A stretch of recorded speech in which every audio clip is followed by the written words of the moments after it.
Yeah, we're live. Hey guys, welcome back to another podcast for the Game Junction. Today we have a special guest, so we'll just go ahead and jump into it. I'd like to say hi to everyone. So how are you doing over there, Brandon? I'm pretty good. How are you guys doing? Doing great. How's Mark doing? Not too bad. Just loving technology right now. Exactly. So on that note, let's just go ahead and introduce George, our special guest today. Can you tell everyone a little bit about yourself? Oh, what to tell? Well, I was billed as being a streamer and arcade repair person, so that's my job. I fix old video games, arcade games. I've been doing that for about 16 years now. Oh wow. Nice. It was kind of a dream of mine since I was about 4 years old. It took That's about awesome. 20, yeah, it took about 20 years, but it finally came to fruition, back. I can't believe 2007 is 16 years ago. It's unbelievable. It's crazy. It is crazy. It is unbelievable. Y'all were probably like kids then, right? Yeah, probably. I mean, Mark's still a kid now, so Oh. 2004. Really? Wow. I would have been Fourth, fifth grade, somewhere in there. Yeah, I was Yeah. like just about high school. fourth, fifth grade. So right, getting ready to go into middle school, sort of. I was a grown adult. Yeah. Not even close. I was at drinking age already at that point, yeah. That's crazy. So it's perfect to see, we all have kind of like a different age range going into this week, with all of this stuff that we're about to talk about. So that'll be interesting to see. Yeah, I'm like an ancient, so. I But think you look good, George. yeah, but with age, it comes wisdom, right? So. That's what they say, yeah. Yeah. Um, I went to a convention last summer. It was Classic Game Fest because I live by Dallas now. I live there now. That was in Austin, and there were people that I met at that thing that had never seen me before, and they thought I was 30. I'm like, oh, cool. Appreciate it. That's cool, But yeah, since crossing over into my 40s, I don't know. Sometimes I look in the mirror and it's starting to show a little bit, I think. But Yeah, I think you look good. so that's the abridged version of the work thing. I'll get more into greater detail if you want me to about that. But on the streaming end, I got into that a couple of years ago. It was right after New Year's a couple of years ago. I was like, I just cobbled together a bunch of stuff that I had. My webcam back then was actually a PS2 iToy Oh wow. Nice. That I did that too. that I rigged up to make work in Windows 10. And I had this. Do you remember the Canopus ADVC 110? It was a little FireWire capture box thing. Doesn't I'm spawn. not- No, that would have been before, I It's even old. knew much about actually Yeah, capturing footage. Yeah, it's old. I bought it back in 2008, and I never used it really. I think I dubbed one VHS tape with it, and Nice. the thing is like so ancient. I guess it doesn't even work in OBS. So for like the first 2 or 3 days, I was just trying to find like a program that I could use with it, and the one that I found that worked was vMix. But vMix costs money, and I Yes. was out of work at that time. The pandemic like completely derailed my life there. But so I did that for a little while, and I was playing like Super Nintendo, NES, Genesis games. I think some PS2 made some appearances a couple times maybe, but yeah, I stick with like all the old stuff. And I was telling Brandon, I was telling him, I was like, yeah, I just upgraded last week. And he was like, what? And I'm like, so that's actually a work related kind of thing too. Back from when I worked for my family years ago. So So I you- Yeah. Sorry. What? No, I was just saying. So people can find you on Twitch streaming today. Is that kind of where you've always been streaming? Yeah, I've been streaming on Twitch. I did one last year. I played GoldenEye on YouTube. I tried out YouTube. Like it's pretty cool. Twitch, I don't know when they added this thing, but there's a way where you could link it to your YouTube account and you could just export the videos to YouTube. Huh. I didn't know that was a thing before, unless they just added it. It's possible. I don't really do Twitch very often, so that's one thing I'm not too familiar with. We're And gonna break her into Twitch soon. Yeah, the other thing I was doing on Twitch is I used to fix arcade game stuff at home. I used to stream a few of those too. Those got the most views. Yeah, So I probably need to go back to doing that. that's awesome though. It is. Yeah, I was doing stuff last night at work. It was like, man, I wish I could stream this, but if I'm by myself, I don't know how the camera's gonna like frame what I'm doing. I almost need like a camera operator with me for that. Yeah, that would make everyone's life easier if we all had someone to help us with all these technical issues. That we. Yeah, right. I goofed up. I think it was a couple years ago. I bought a GoPro Silver camera. I wanted the GoPro Black. Silver Nice. you can't stream with. Right. There's a problem with that. But I know people. I don't know if they got like little helmet things. Like what they see is what the camera's gonna see. I'm like that would be cool, but yeah, I'm a little far out on that, I think. So Yeah, I've seen people, who clip them to like their backpacks or like the side. They can clip certain, cameras right there so that it can kind of see, I guess, close enough to what you would be looking at. right. So No. maybe that would.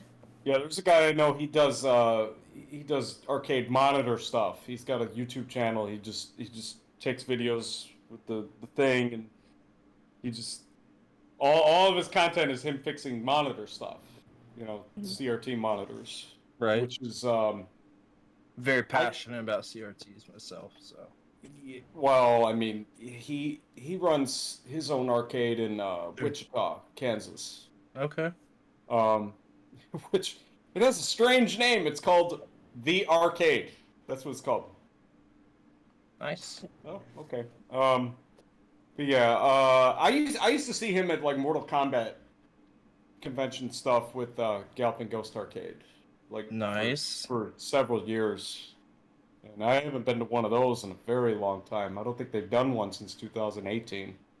They're we got invited out Game Junction to do coverage at a Mortal Kombat event here in Ohio that they're going to be having in a few months. It's mostly related around the tournament, but they're going to have out guests and like sponsors, and there's going to be different people out there that have been have some sort of relation to Mortal Kombat in one form or another, and something really cool to see because we don't really have a lot of those smaller type of events or tournaments and just get-togethers that aren't like a big convention or things like that, and it's kind of in a town that doesn't have anything going on, so it's pretty cool to see. As a matter of fact, I keep interrupting you. I'm sorry. What? You're fine. No, the guy that I was just talking about, the guy that fixes the monitors on his YouTube channel, he will be at that thing because he's yeah? That's yeah, good. he runs a Facebook page. I think it's called Your MK Arcade Source. What's his name, if you're able to say on stream? Mike Jensen. Okay, I know who he is. Mike yes. Jensen. Yeah, he's awesome. Yes. Yeah, he's a cool guy. Yeah, we talk tech quite a bit. Cool. Love to hear it. So you said that this was a passion of yours, repairing arcade machines, from such an early age. What kind of brought this all together for you, would you say? What kind of just started you from making that leap into it, and then what kind of kept you going?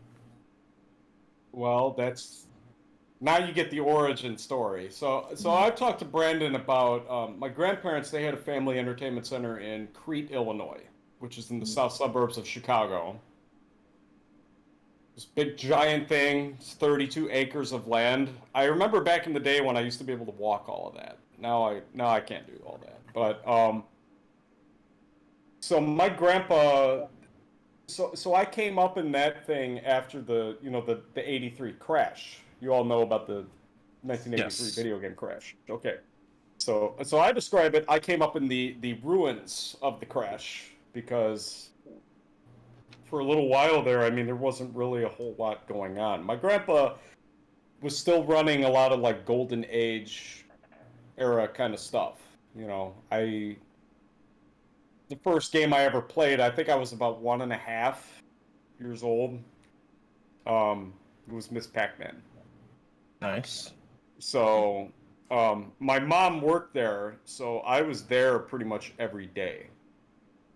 In the grocery store. My grandparents had a grocery store, and then on the outside they had a driving range and mini golf and batting cages and go-karts, right? Oh. And my grandpa was operating games in like 3 different buildings on the property. And I wish I could say I split my time evenly between the 3 of them, but I think the majority of it was probably in the grocery store. I didn't become self-aware-ish until probably about 1985. Probably safely, I'd say 86 is when I like started remembering stuff. My brain was set on read-only up to that point, Read-only memory. It's a good comparison. But you all know the game Arkanoid? Yes. Okay. Love that game. I remember when Arkanoid was new. Arkanoid was probably one of the first steps in that thing coming back. I was not even born yet. I know. So I think this is where I come in handy here because I actually saw it in the 80s, right? Right. So, but anyway, if the game's broke, my grandpa do you all know what a Rolodex is? Yes. Yeah. The little card file thing. Okay. My grandpa, he had this magic Rolodex. Your names might be in it someplace. If you needed anybody, he just flips through that thing and he's like, you need an electrician? All right, here's an electrician. You need a plumber? Here's a plumber. You need Brandon? Here's Brandon. Okay. If a game broke, he would call the fix-it guy to come in to fix it. And me, I was pretty attached to those games. So like if a game broke, it was like really sad. Yeah. Until the fix-it guy came. And then I shadowed the fix-it guy everywhere. I used to drive this poor guy nuts. He used to yell at me, "Don't bug me, don't bug me." I'm like,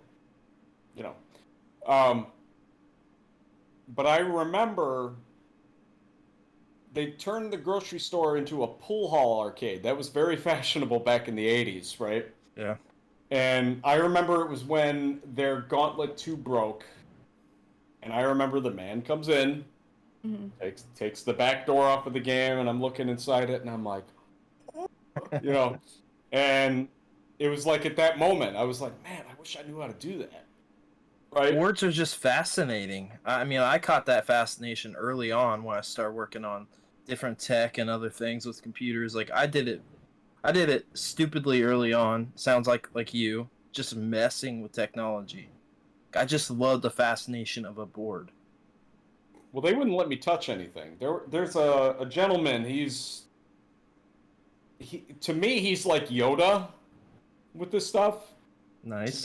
It's a guy named Randy Fromm. My grandpa got me his DVD set. It's always like videos and his how to fix stuff videos from like the 80s and the early 90s, and I used to watch those. The only one I couldn't get through was the electronics one. That one like bored me.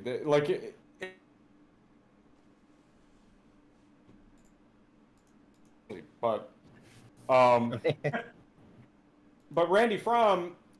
So my grandpa used to get the industry magazines, Play Meter and Replay magazine, and he would get them and he would read through them and he would highlight stuff, all the useful stuff. And then when he was done, he would give them to me. And then I would be flipping through the classified section. Game? No. Papa, can we get this game? No. And then in the classifieds was Randy Fromm's arcade schools, right? And I was like, whoa, you can learn how to fix this stuff? Right? And I'd be like, Papa, Randy Fromm? No, you can't touch that stuff. You know, so like I said, it took about 20 years for me to like come around to that sort of thing. So,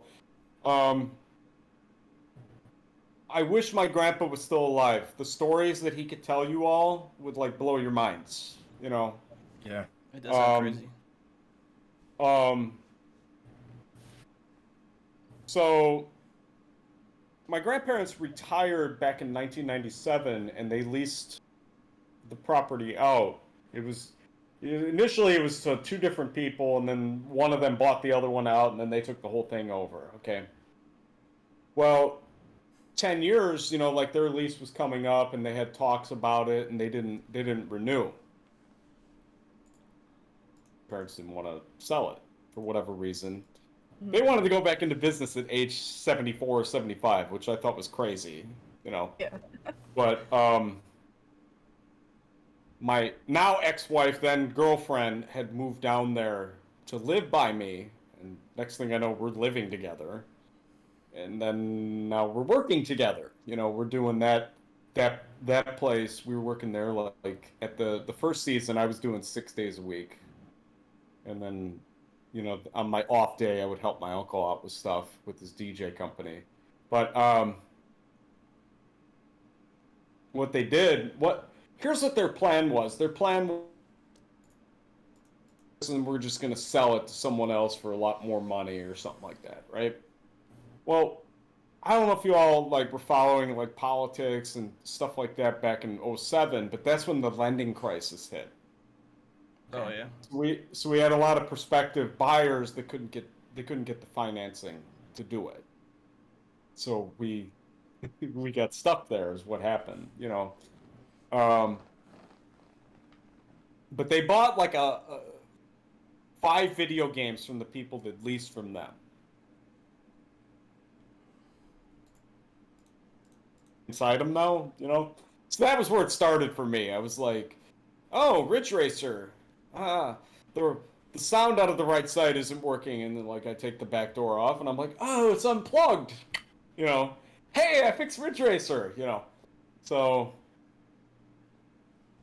it was the entry to a new world. I didn't know how to solder. I posted in the Game Junction Discord about, I don't know, maybe 3 weeks ago, my zapper, my NES zapper. I tried splicing the wires on it with like a cord that I took out of a control pad, and it didn't work. But I'm looking at it and I'm like, this was the one that you used and tape. I didn't know how to fix anything back then. Back in 2006, I didn't know how to fix anything. Yeah, so, I didn't know either. Right. So I got muted. Discord having issues. Apologies. It looks like you're good. Okay. Good thing I caught it. Anyway. The second season that we were there, now we're in 2008. Okay. My grandparents bought out a location that closed up. They had like 60 games in this thing, right? Mm-hmm. And there was laser tag, bumper cars, and all kinds of stuff. Like they bought it for a song. They bring all these games in. And this is a funny story. My grandpa, so I'm working out in the field someplace, and my grandpa sends one of the workers to like summon me to him. And he says to me, he says, all right, this is what I want you to do. I want you to go next door and I want you to plug every single game in and make sure they all work, right? And I'm like, the guy that fixed the stuff, he looked like he knew what he was doing. Why wouldn't they work? And he's like, just go do it, right? And this is in the dead of summer now. It's like 95 degrees outside. I'm like, all right, I get to go inside, right? I get to go do inside work now. if you could believe, out of those 60 games, half of them didn't work. Of course not. So I go back to him the next day, and I'm like, I got some bad news. And he's like, really? What happened? I'm like, half the games don't work. Oh. Do you know how to fix them? I'm like, no. Not really? No? Checks again, and he found 2 guys. So I gotta do a name drop. I gotta name drop my Jedi Master, Uncle Dave Orr. I gotta name drop him. So he was very giving with like the information. He actually trained me on how to do stuff. Okay, now you work with computers, right? Yeah, a little bit. Yeah. Back when computer power supplies, the wires had like different colors. Now they're all black apparently. I just bought a power supply like last month, and I'm like, the wires are all black now. Why is everything all black on computers now? That's strange. I said to Uncle Dave, I said, isn't there a power supply wiring color standard? And he's like, there's no such thing as a wiring color standard. And I'm like, what are you talking about? You know, because I'm drawing my knowledge from PCs, right? Yeah. Well, that turned out to be a very valuable lesson, and it's a lesson that I teach people to this day. I'm like, there's no such thing as a wiring color standard. You know, there's people blowing up their Mortal Kombat 2 soundboards because they think that yellow is 12 volts. It's not. You know. Well, yeah, you want to hook up the wrong voltage and blow up your system, go ahead. Yeah. You know, that happened at a place that I went to in Madison, Wisconsin. Well, it's not last year anymore, but almost. They were like, yeah, Mortal Kombat 2 has no sound. And then, like, I opened the game up, and the orange and yellow wires were crossed. And I'm like, yeah. But I fixed it. Okay. So. It's all good. But yeah, so altogether, I worked for my grandparents' company until the end of 2012. So we're like 10 years removed from it now. That was when my grandpa passed, and it all went sideways, and we wound up leaving. Is what happened. So you all know the second quest in The Legend of Zelda, right? Yes. This is where I'm at now. This is my second quest. I gotcha. I feel that. Yeah, I've been to so many different places in 10 years. It's kind of baffling, really. Now, would you say that it's harder to find people who repair these machines today? Or is this kind of like something that's like a lot more different than back in the day, would you say? So here's the difference between now and I use 1985 as an example. You know, I'll see. So I post on, you know, message boards and stuff like that deal in that sort of thing, and they'll show off their fixes, and I'm like, guys, it's not 1985 anymore. We don't have to solder wires to header pins and stuff like that. We don't have to do that anymore. You know, the difference between now and then is probably there's advances in electronic components, you know, like capacitors and stuff like that. I'm sure you're all familiar with those. Yeah. You know, the electronics were just not that good back in the 80s. You know, There was a lot of stuff that those ceramic capacitors that we have now. The solid state. Yeah. Yeah, those are pretty cool. But yeah. There's that. Everybody was fixing games back then. There were more arcades back then. You know, people act like it's like some huge renaissance now, and it's like, no, it's only a fraction of what it was. When I was coming up in it, you know, after the crash and the golden age ended and all of that, you know, like a lot of those places closed up. Yep. You know. But as far as like people that like work on that stuff, our numbers are dwindling. You know, I wish I could get out of fixing them and like teach people how to fix them. I wish I could do that. It's just I don't know. There's just not enough people that want to learn how to fix them, I would assume, right? Is probably the issue there. There's people that I meet at like gatherings and weddings and stuff like that, and I tell them what I do, and they're like, "Oh, that's so cool." And then we add each other on Facebook, and then for a while, I mean, for several years, I would post all this stuff that I was doing, and I know people were unfollowing me. Sure. Yeah. I don't know if they're annoyed that I have the cool job or what. I don't know, but it just sounds like that's just the thing. Oh, that's so cool. They're probably rolling their eyes at me, Yeah, haters gonna hate. Sounds like, right? But where was I going with this? There's just not a whole lot. Oh. It just so happens that the guy that got me my job here, Game Fixer, was his name, Game Fixer, arranged this deal for me here because back home in Illinois, even though I worked at all of the Chicago area free play arcades, once the pandemic thing happened, no one used me anymore, Yeah, so it was a struggle for a couple years there.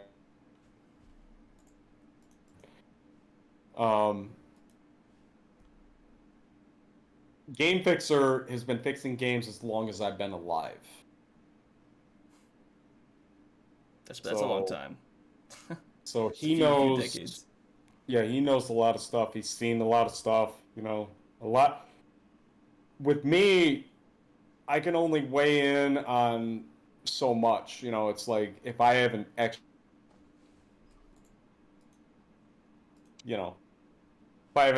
fixed. And he's stuff. I'm like, hey, sorry, Discord's causing some issues there. I see everybody muting. Yeah, Discord's just being a pain all of a sudden. I don't know why. Muted myself. I think Brandy too. Everyone's back. Okay. Yeah, hopefully. Sorry guys, everybody, it's live. I apologize. So does that cover that question, that line of inquiry? Yeah, that's definitely a good one. Yeah, absolutely. I would say some of the comments real quick if we can get to some of those. Yeah. We've got a load of comments. Tons of questions for you about these arcades. So, someone asked, so we have Aaron Last who asked, what is the best arcade game?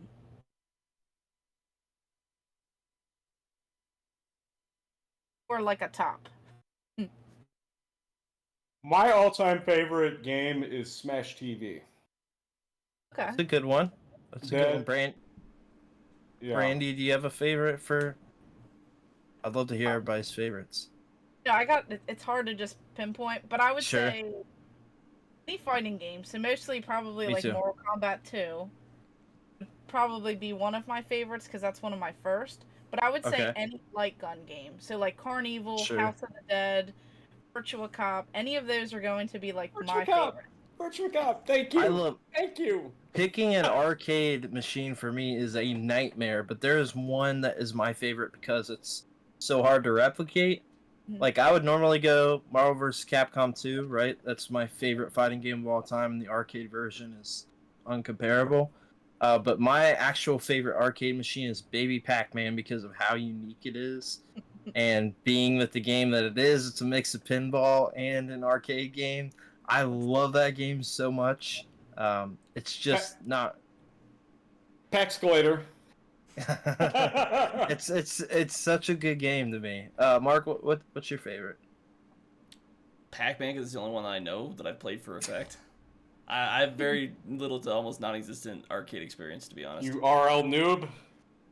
Yeah, he is arcade noob. Much more of a modern gamer than anything else.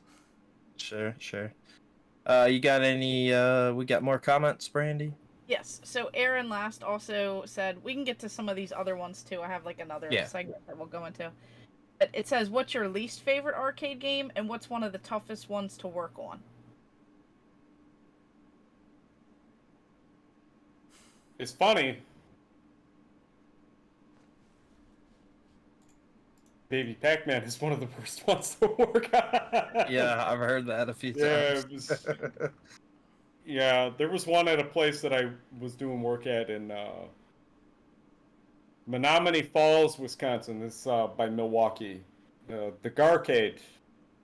They had a baby pack. It worked, and then the man had another guy that fixed stuff for them, replace all the plugs in it, and once he did that, it was never right again. So I was like, dude, Being Baby Pac-Man. I'm like, dude, you should have just left it alone. It worked. Okay. Least favorite. Ooh.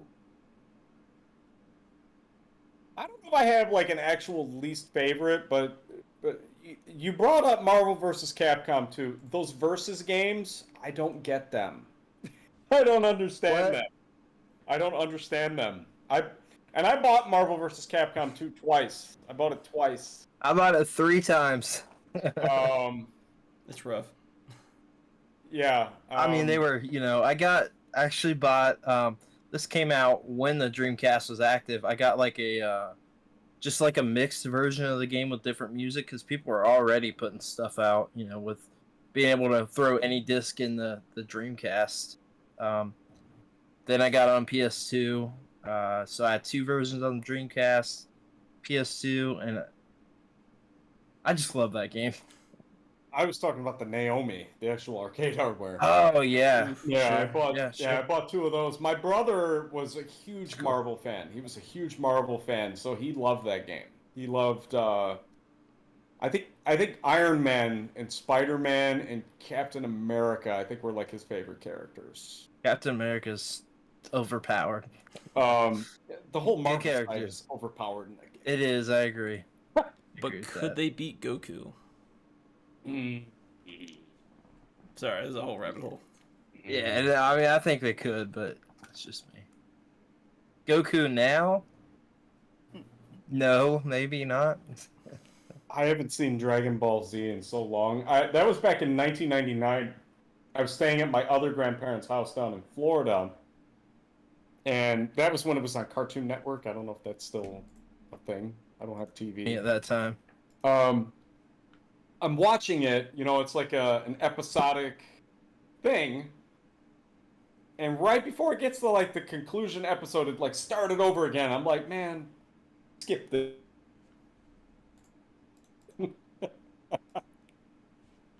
I was mad, but I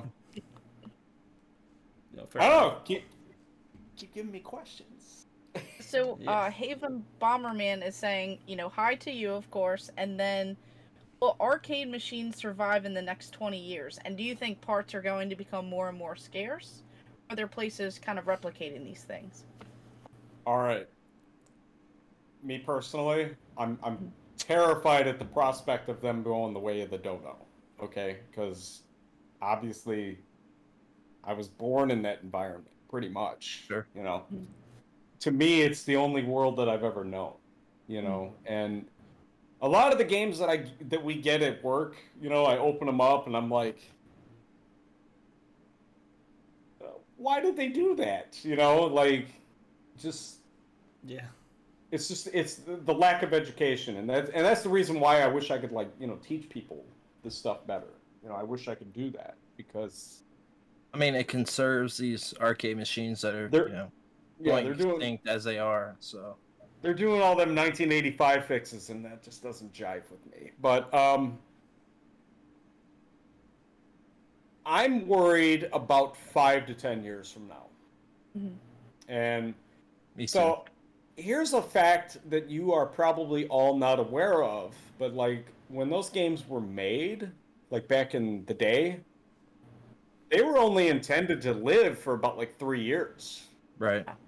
And the idea was, you make your money with it for 3 years, and then you either, and this was the pre-JAMA era. You couldn't just take a board out and put a new one in. Right. To convert a game back then, you had to take all the wiring out and put all new wiring in.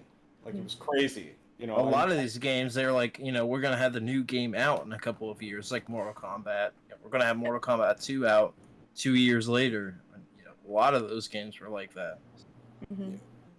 Yeah, the industry was very fast moving too. You know, it moved real quick.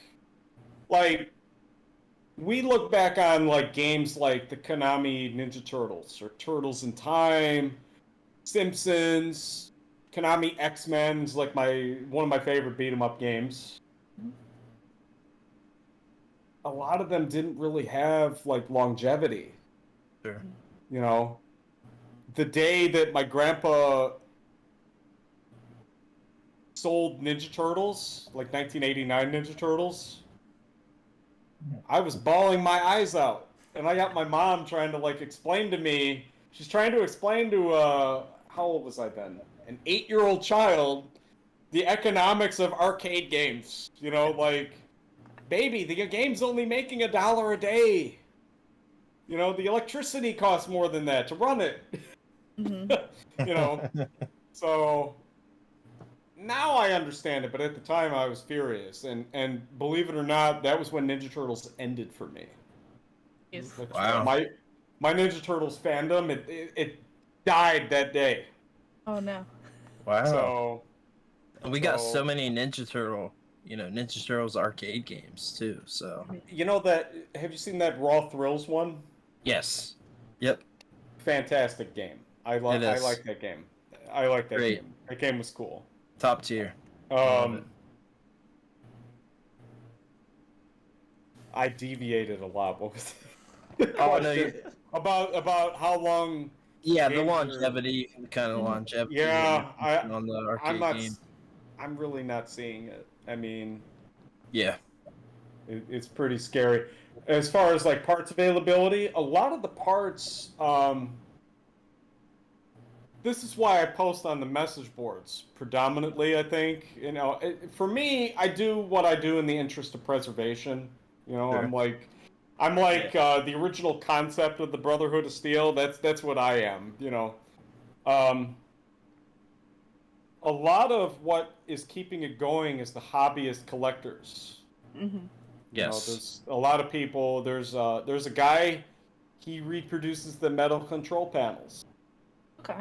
You know, a lot of these games, you know, they got converted and butchered to where, you know, where there was 2 holes for buttons, there's like 8 now, you know, and stuff like that, you know, and with like metal. So he reproduces the metal panels, or there's people that make high score save kits. You know, it's a little module you plug in place of the CPU. It's got like a single ROM mod. So you don't have to worry about the 18 sockets of ROMs over here anymore. You know, it's all, it's right there, you know, stuff like that. Or they replace code in the games. You know, they create new features in them. You know, they're modifying them. You know, those are the people that I support. You know, I support what they do very fully. And there's another guy that runs a site. It's called arcadepartsandrepair.com. Yes, I know that. Yep. He's what he's doing is it's like magic, you know, because there was a guy before him. He was an old timer. He was like an arcade operator from back in the day, and he just had like a gazillion parts, and he was like, I'll take this gazillion parts and sell them. But, you know, he had a very bizarre method for paying him. You had to pay him with a check. So when he went away and Arcade Parts and Repair came along, it's like, this is bliss, you know. Right. So I guess to piggyback on, is it? I don't know how much your knowledge is, but is that is it like an American arcade dying, or is it like a global thing, or? So a lot of the ones in Japan, you know, like those do well from what I see, right? Yeah. The Sega ones, I think, are gone. I think the Taito one, the what was that thing called? The one of the Sega ones closed, but there's 2 others that, from what I saw, do pretty successful.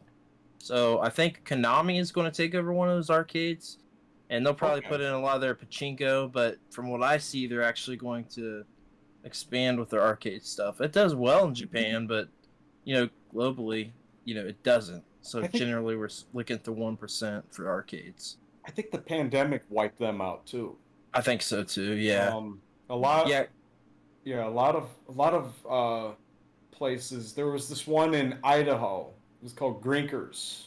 They used to have like these big gatherings and stuff like that. I always wanted to go there, but they closed up because of the pandemic. All the Chicago arcades, most of them, only one of them closed up. Okay. So It's not bad.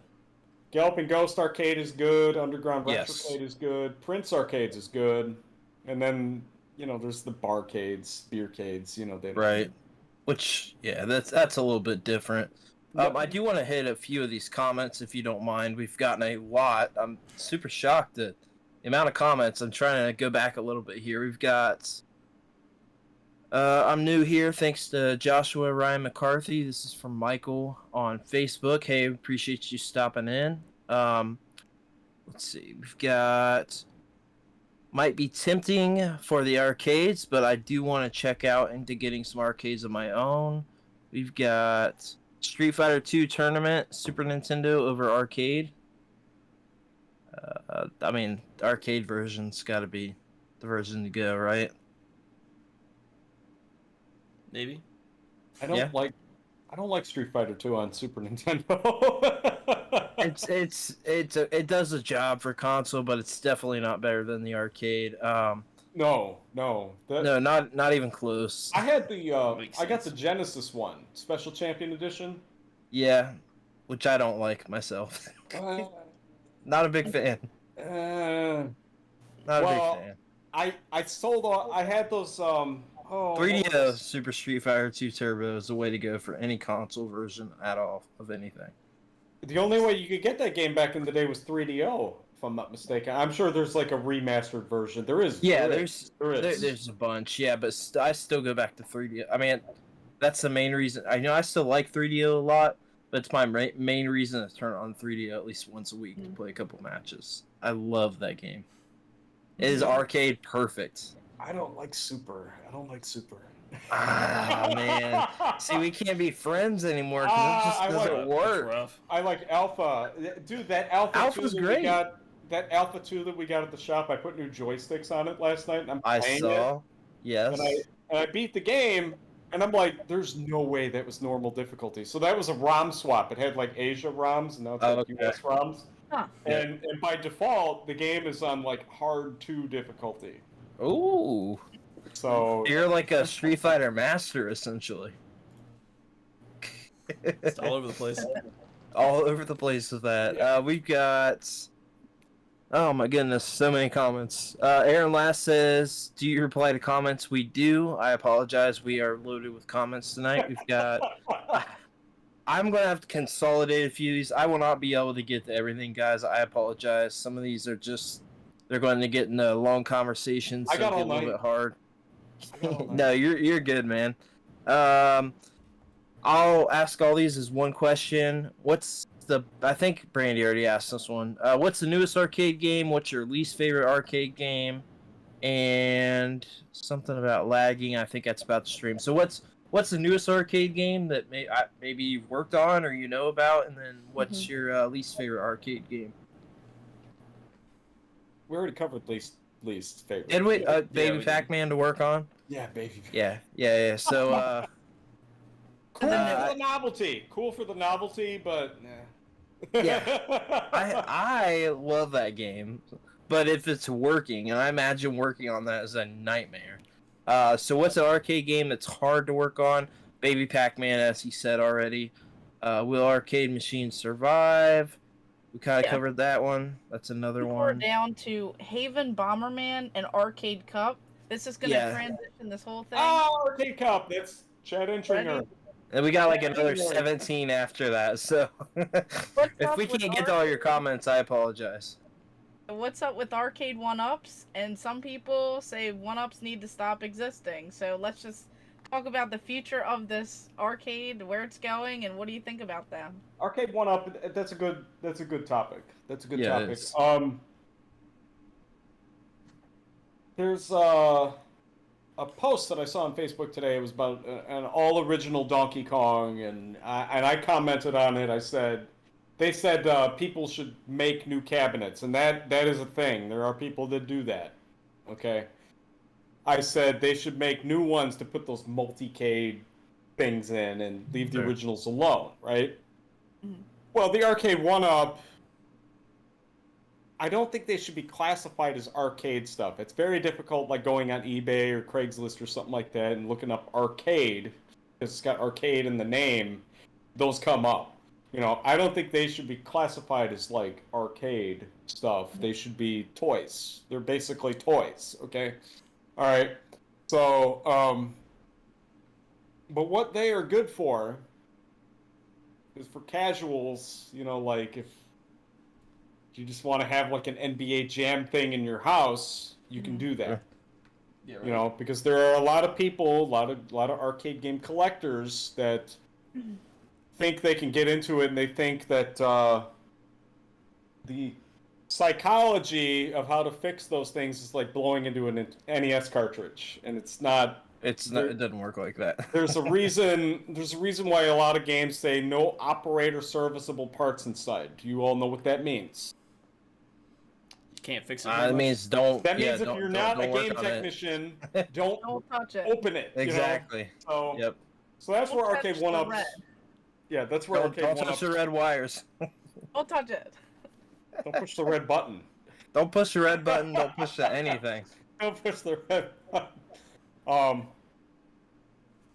So, I mean, apparently Arcade 1-Up has gone more upscale. They made them like bigger, more full size. I think that riser thing where you got to buy the separate riser, I think that's silly. But It is a little bit, yeah, but it's just a connoisseur thing. Like, let me complete my arcade unit, make it look more like an arcade. yeah, but there's content creators and streamers. You'll see them all in the background. Oh yeah, RGC85, he loves them now, right? You got like 5 of them things in the background, and it's like, oh, that's cool. I mean, if that's what works for you, then that's fine, you know. But, yeah, before I moved here, I had to sell off all my arcade games that I like had at home. I had to sell them. They're a lot, man. They take up a lot of space. They're hard to move. They took up a They're whole pricey. room. Yeah, I mean they're hard for 99% of people to have, honestly. They weren't meant for personal use, you know. They were commercial machines, and it's great with the people that can have them, because I'd love to have a couple arcade machines again. I had a few myself, but I currently don't have the space. It's just not even like in the realm of possibility at the moment. So, well, you know. Well, that's the other thing with collectors is like they think they were made to put in your house, and it's like, no, they were made to put in your house. They were made to operate on location and take money. That's what they were made to do. They're commercial video game machines. That's what commercial amusement devices, you know. Exactly. Okay. Yeah. All right. I made them fit in my house though. I modified the doorway. I had to make like a 3-foot door wide. I had to take out the whole door threshold. I had to like get all these different things made. I had to, when it was coming down into the basement, I had to take out the whole door, and then that essentially like messed up the door, so then I had to buy a new door. Right. And I had to add more outlets and run it to a different. Now, but when I say I did all this, I assisted. Hey, people. I had someone come out and I assisted to save a little bit of money. Yeah. We had to run to a whole different breaker, and not all of them fit, so there's plenty that are still in my garage. So that's crazy. A normal person won't have them in their house. Right. So I see the appeal for arcade 1-Ups, but like you're saying, I don't think they are on like the same level at all. I mean, you're not even playing the game FPGA on any arcade 1-Up, so you're just playing a ROM of the game that you can play on your computer. It's the same thing. You're not playing the game as an arcade machine. But at the same time, like, I did something very similar to you, Brandy. I had a whole breaker run for the arcade machines that I had. So I did that once, but just like in the situation, I have one room. So if I put an arcade machine here, I would have no room to stream, do the podcast, or anything right now. I'm working with one room. So it is just not possible for me at the moment. You know, I had several rooms at that time when I had arcade units, but it's a lot to have an arcade unit at home. It's a lot. And Brandy, you know, it's a lot of space. It's a lot with electric. You know, you can't keep them on all the time. Having to run and figure out the electricity is a nightmare. Getting them into your door frame is a nightmare. It's a lot. So And they're fragile. So I actually they had are. a guy come out because when we were moving it, we didn't use an appliance dolly. We used a regular dolly, and as it was sliding down the steps, all it fell was this much. And I just heard it go. The whole tube busted. Like, I heard that release. Oh, The whole tube Oof. busted. So I plugged it in. I hear the game pumping up. All the Snap, lights. crackle, pop. you broke an arcade machine, and Oh, you that's do not crazy. conserve video games, Brandy. Yeah, that was terrible. So I had to find a guy. Several $100s later, he had to come out, but then he tuned up my other arcades. And one of my arcades that had like a computer type of thing inside of it, it was Nicktoons Racing. That one Yeah. was not savable because the computer inside of it had taken a tumble too. That one, when it was coming off the moving truck. Yeah, did those not- Oh, that's those right. arcade units are entirely different. They work completely different than retro arcade machines. I do want to hit a few more comments just because we are so behind. We've got a few that we can just hit over real quick. We've got Joshua saying power of technicality. We got Arcade Cup saying the 1-up needs to stop existing. Haverman says, "What's up with the 1-8 arcade? 1-8 arcade ups." I don't know why he put it that way. Said that he loves them. No says on Twitch the audio has been sporadically out. You've had a few issues. I apologize. Zane Wilder says Smash TV heart. Arcade Cup says Strider, end of story. Zane Wilder says boo. Retro Rob, what's up, man? He says, what's up, y'all? We got Arcade Cup saying, George, you kept our dreams alive with all your resurrections. Zane Wilder giving a happy face. Arcade Up saying Turtles in Time was the last of it. Zane Wilder saying, I was just about to bring up the Raw Thrills version. I haven't had a chance to play it. Definitely check that out. It is worth the time. Haven Bomberman says, what's up with Arcade 1-Ups? It keeps confusing me with the name. New arcades coming. And then we got Zane Wilder saying, what about in other countries? Japan's arcade industry seems healthier than ever. We'll get over that a little bit more. We talked about that a bit. Mhm. We got Joshua saying, I love arcades, but I don't got many questions on it. I'm sorry. Zane Wilder said, wasn't the 3DO version the first to have a playable Akuma? It was for console, yes. 1-Ups are better for me, Haven Bomberman. Hey, makes sense, man. Or maybe it was his first console appearance for Akuma. Yes, it was. Facebook user, sheesh. I don't know what that means. I'll have to skip over a few of these. I apologize, there's just so many. Aaron Last says, Arcade 1-Up fan here.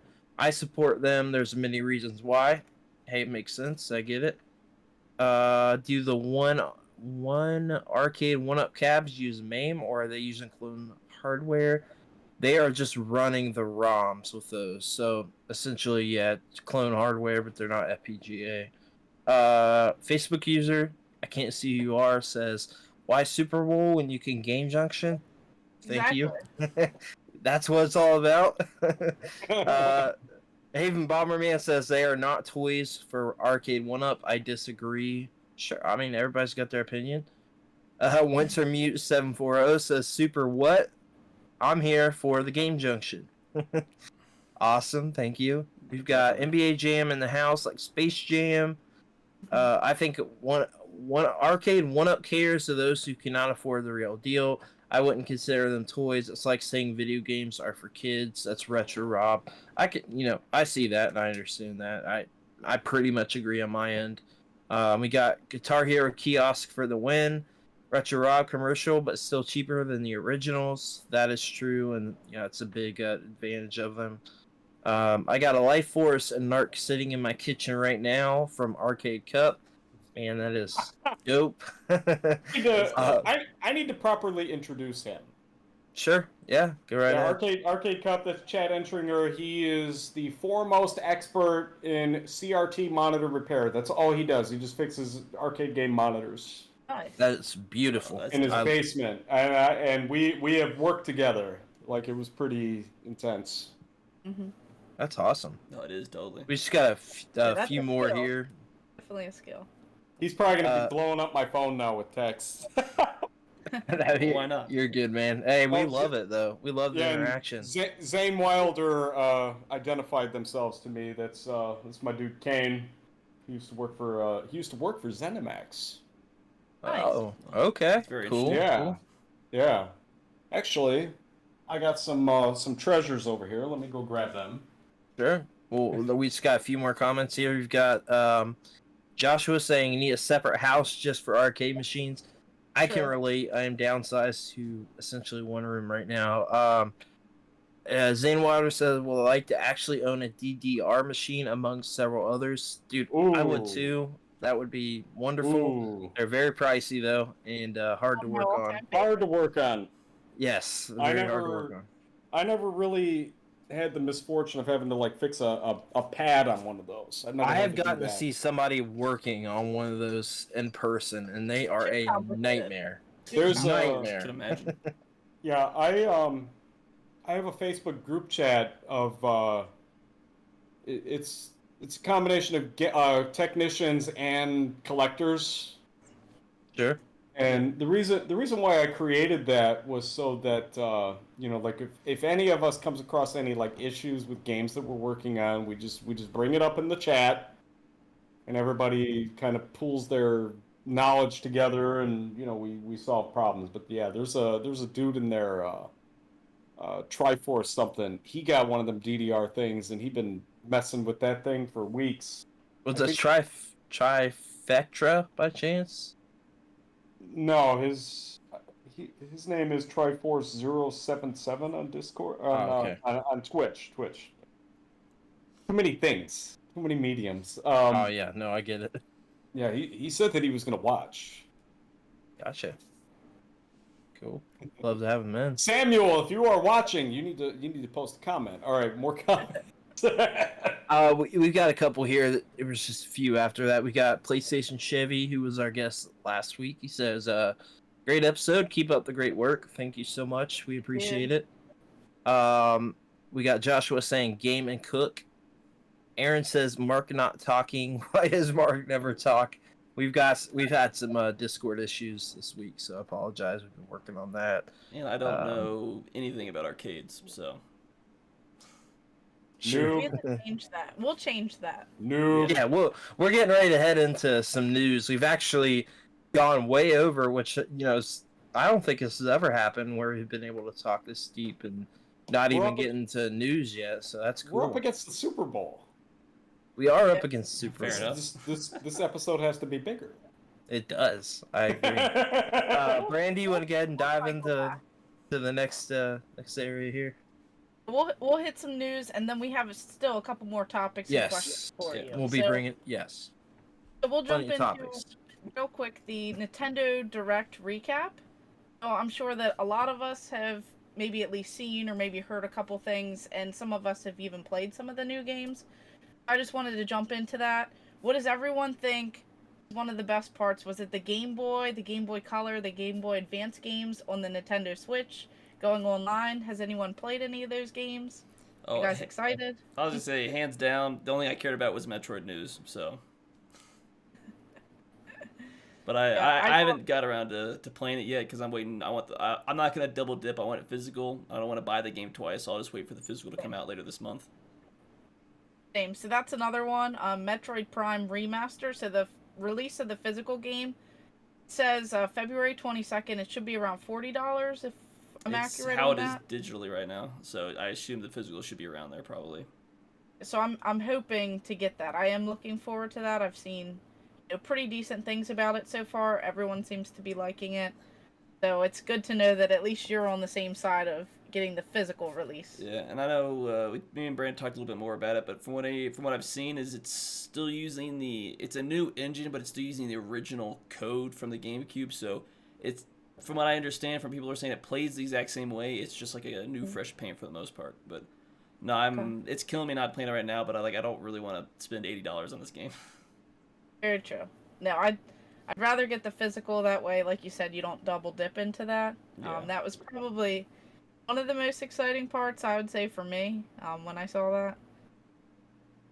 And then we have Pikmin 4. Oh, jeez, guys. I don't know if anyone's a fan of Pikmin 4, but I was definitely excited, for that. We already got down to Pikmin 4. Yeah, you missed the Metroid Come stuff. back. I couldn't even hear. Yeah, let me throw my hat in the ring here. We just talked about Game Boy stuff, Metroid Prime, and Pikmin. All that Game Boy stuff is amazing because I think that Game Boy should have came out when NES came out. I think Game Boy Color should have came out with the Super Nintendo stuff. Perfect. Exactly. I'm a Game Boy Color is in my. Sometimes I say it's my favorite system of all time. It dips in between my 1 and 3rd. That is my favorite Metroid of all time. Yeah! Favorite Metroid of all time, even better than the remake on the 3DS, which is great. But it is my favorite Metroid and the one I played the most. Yeah, see, I still don't got know if both we of can- mine too. Oh, you got silver. Yeah, but nice. they're missing the backs. So. Nice. You got the same colors as me. I've got several. I can't just grab them. Those are the only two I have. Pop I don't out. think I can. I don't think I can open this drawer because my laptop is right here.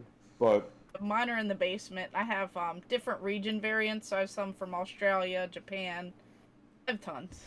So Those are the ones I they're beat all to crap as a downstairs kid. though. I love Game Boy and Game Boy Color. Very, very nostalgic for both of them. I think Game Boy Color I do like more just because of the amount of games. There's more Game Boy games than Game Boy Color. But I think just for me, like, Game Boy is my first handheld. I had 2 different Game Boys. I had one that broke, and then I got that black one that goes for a lot of money now. And that was like my main Game Boy for years. But Game Boy Color, I just put so much time in that system. A big one was like Pokemon Silver, but there were so many others. I was playing, Beavis and Butthead on it, which was original Game Boy game. Cool World, like games that people don't talk about. It's all kinds of the weird games I always got because, I was always getting them like secondhand and typically didn't get them new. But I think that Game Boy should have launched a while ago.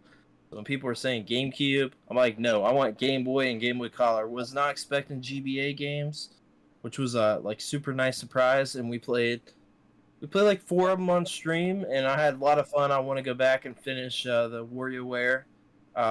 Love those games. I think they're a lot of fun. Like stupid, silly fun. Like 3-second mini games are just they're so fun. This WarioWare micro games is a must-play game. But we got like Minish Cap for GBA. We're going to be getting, which is my favorite, Oracle of Seasons, Oracle of Ages. I love Oracle of Ages. We're going to be getting those. There's some other stuff launching. A lot of the, questions are we going to get the Pokemon games? You have to at this I point. don't. With the 3D, I don't know. with the 3DS eShop shutting down, you've got no way to get them now. Yeah. I just don't know what Nintendo is doing. I still think we should have a virtual console and buy and own these games versus streaming them on a service. Virtual console's dead at this point. It seems to be with the Switch. Yeah, it's not coming back right now. We're not getting it on the Switch. I don't think we're getting it ever back again. I think they're going to stick. This is more profitable business-wise, so. I agree with you. I'm super happy we got those. For me to dive into the Metroid stuff, that's awesome. We got the remaster. Everybody loves it. I hope we get 2 and 3. I was surprised how good the Metroid remaster looks. Like, Metroid Prime looked so good on these videos I've watched and they're gonna get like reviews I've seen. I'm actually stuff. Super surprised how good it looks. Yeah, what were you saying, Mark? I was gonna say if you actually see, there's like you can find people that took pictures like the original and the remaster. It looks. I wouldn't say it looks the same. It's the same environment. It's just the colors, the graphics are better. There's more. It pops better. Yeah, it just looks a lot better because obviously the GameCube is an older system. It can only do so much. Yeah, it fits for the Switch and the control options. You seem a little exhausted there with the Metroid Prime talk. I apologize. I got a funny story about Metroid. Sure, yeah. Sure. So, this is going back to 1989. I had gotten Castlevania and Metroid on NES. Mm-hmm. Okay. And one of my uncles was like, hey, can I borrow those? And I'm like, okay, I'm like, how old was that time? 6, going on 7, and like they never came back, right? Sounds like my uncle's. He came to get me at school one day to take me back to the pool hall. I never went home. My mom was at work at that point, right? So I was going to the arcade every single day. But it was funny. I'm in his car and like the games are like on his dashboard, right? I'm looking at him. I'm like, am I gonna get those back? Never did. So like everybody has all these like fond memories of those games. I didn't play Metroid all the way through until about 10 years ago. That's rough. The first Metroid, I assume? Very first Metroid on NES, yeah. Gotcha. So have you played any of the Prime games? No. Not. Maybe this is the part where I should tell you why I don't play new games. Fair enough. It's because of my job with my family. I was working over 80 hours a week, every week. I didn't have time for like anything, and I was working on the family discount plan. I wasn't. I was making probably a quarter of the money that I should have been. So I didn't have money to like buy stuff for a long time, and then I got married, and we were. It's been like a financial struggle for many, many years. Like this is the last 6 months or so is like the first time I've been able to like actually buy stuff again. That's crazy. Oh, like rent everywhere is expensive. It costs a lot for me to live here. I was just commenting in a Facebook group because they post a lot about like rent and apartment. Actually. Sure. It was a post. They were like making fun of a person that was asking if they should tip the landlord. I'm reading that and I'm like, absolutely not. I've never heard that in my life. I've never heard of That's that crazy. before, ever. I just thought it was like so outrageous, and I'm like, I can't wait until I renew my lease and they just jack up the price for no reason. I can't wait, But I look at it and I'm like, I don't know how the people that live here can afford to live here. I don't understand. Like I'm finally in a position now, like where what I do, I'm like getting paid what I probably should be getting paid. I'm very thankful that this thing got hooked up for me, but I'm like, I don't know how people can afford to live here. Yeah, apartments are rent is almost more expensive than paying on a house. Yep. Yeah, it's more expensive than mortgage right now. At least in my area, it's highly more expensive than mortgage. So, well, where we used to live, the rent was like $1,000 a month, but that was for a condo. It was roughly the same thing I got here. It had a den, right? That could function as like the second bedroom thing. Like I live in a two bedroom here. I got to thinking about it. I'm like, man, if they're gonna pay me all that money, I might as well get the 2-bedroom, right? But I wound up having to do it out of necessity because they didn't have any 1-bedrooms on the ground level, and I can't stairs. I've been doing my own stunts for too many years. Like I got pretty tore up, but the place where I live now, I didn't even know it existed because it was outside my price range. I was going for like $1,300 a month. It was more than that, Right. And then the 2-bedroom was like an additional like $200 a month. I'm like, I'm in. Take my money, That Futurama meme. Take my money. Take my money. Yeah. I love it. Yeah, I get it.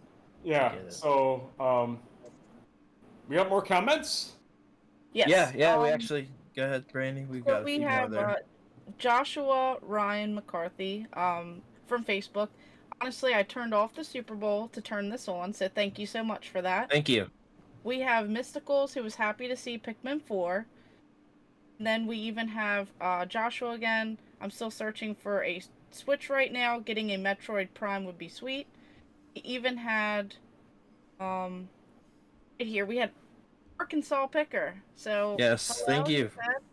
So thanks for stopping by. And then, of course, down a little bit, we have Millennial Collector Ohio.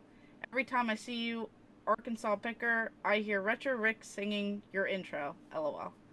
So that's definitely a fun one. Then we have Joshua, who's saying, I don't have my Game Boy Advance anymore, just my wife's old Game Boy and my Atomic Purple Game Boy Color. I do the Game Boy Advance and other games off the Game Boy player, so that's a good one. Yes. Yeah, definitely. Yep. And then also said you have to add Pokemon games. Is that what this is? Is that Atomic Purple? That one's a grape. The Atomic Purple It is a the grape. clear. Okay. Yeah. Yeah, I the got this clear from, version. where did I get this from? Everdrive store. Oh, okay. Yep. Yeah, so my ex-wife got this Game Boy Color at like a garage sale, Nice. and it was teal. Teal, I think is the color. They painted Yes. it with glitter paint, and I'm like, oh my goodness, what are you people doing? You know, and like now I'm like, well, I got money now, I can fix it, you know. And it was crazy how you get the screen out of those. You like literally twist it and snap it to get the screen out. I'm like, That's crazy. so I want to do backlight mods. I want to do that.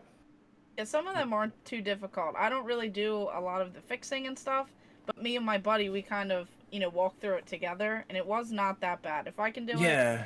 sure anyone can do it. We didn't have to do any type of mods or anything. It was just kind of like a pop-in one. Yeah, the new ones are just, place it right in. You don't have to do anything. There's no soldering or anything. It's just place it right in. It's super quick. And there's a new one that just came out last month. A new LCD mod. They're working on an OLED mod for the Game Boy Color, which is crazy. I don't know how that's going to work, but I remember when they only had the front light mod. yeah. Yeah. And I was like, nah, that's kind of nasty. You know, like I'll hold off on that one, and I'm glad I did because now we got backlights for it. So that's Yeah, there's so many, like the USB-C mod for like the the Game Boy and Game Boy Color and GBA and like all the IPS mods. I feel like there's a new one coming out every single year that's better and better. So good. I wish there was a way I could stream my DS Lite. I was looking at You can.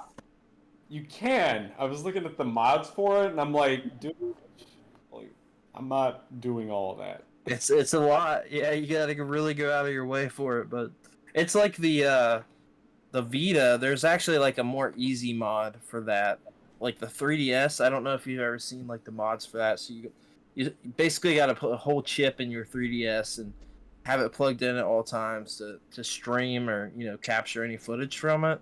Like a whole mod that's, I guess it's roughly like $100 to get it. But the Vita has a much easier mod where you're just essentially connecting cables and like can stream it that way. But there's so many like handhelds that are just difficult to stream from that you have to go out of your way and like really care about to like stream not a ROM. Pretty wild. The only game that I played on DS Lite was New Super Mario Brothers. I love that game. So good. And Such a good game. And I was looking at the score on it, and I'm like, dude, I wonder what happens if you like max out the score on it, right? I did that. Does it roll over? No, it's all nines. Yeah, I did- it's I so did that. nice. I did that exact thing. Yeah, I really liked that game. I didn't like the Love Wii it. one. I didn't like the Wii one. I bought the 25th anniversary Wii, the red one.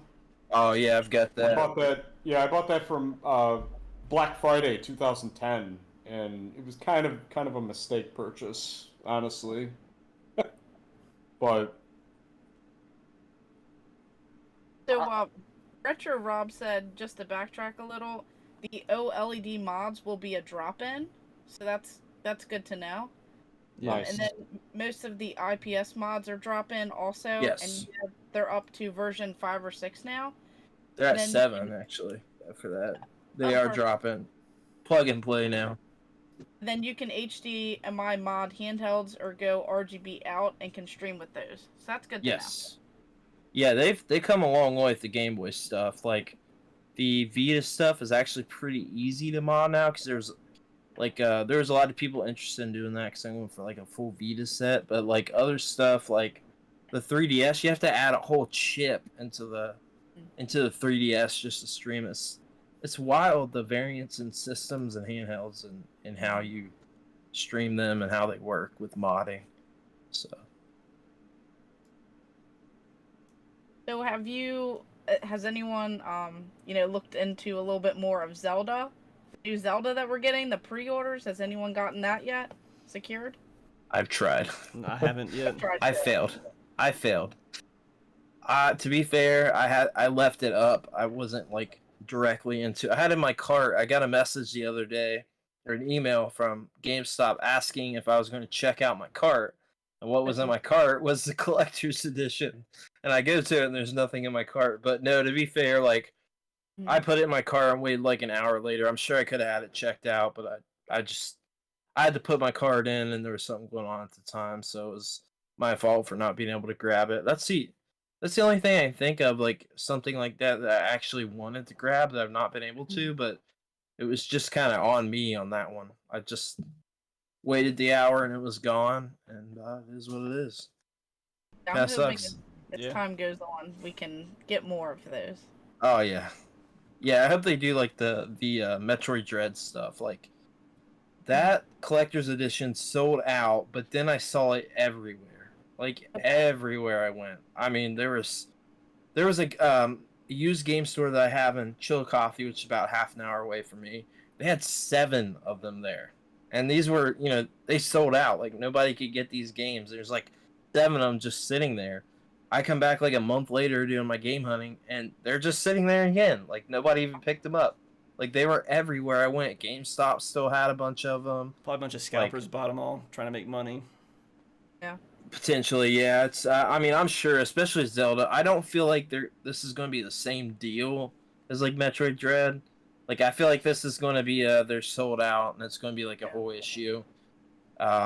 Metroid works a little bit different. There's much smaller fan base for it than Zelda, and I don't think it's going to be the same, which is unfortunate because I do actually, like, I would trade my Metroid Dread for that if I needed to, which I don't want to. I'm just saying, like, I would much rather have that. I love Zelda so much, so I hope that I can get that because it's something I actually want. And yeah, I mean, we'll see. We'll see what Nintendo's doing with this. They stock it out, or they're just going to keep it like, minimal stock like they love to do.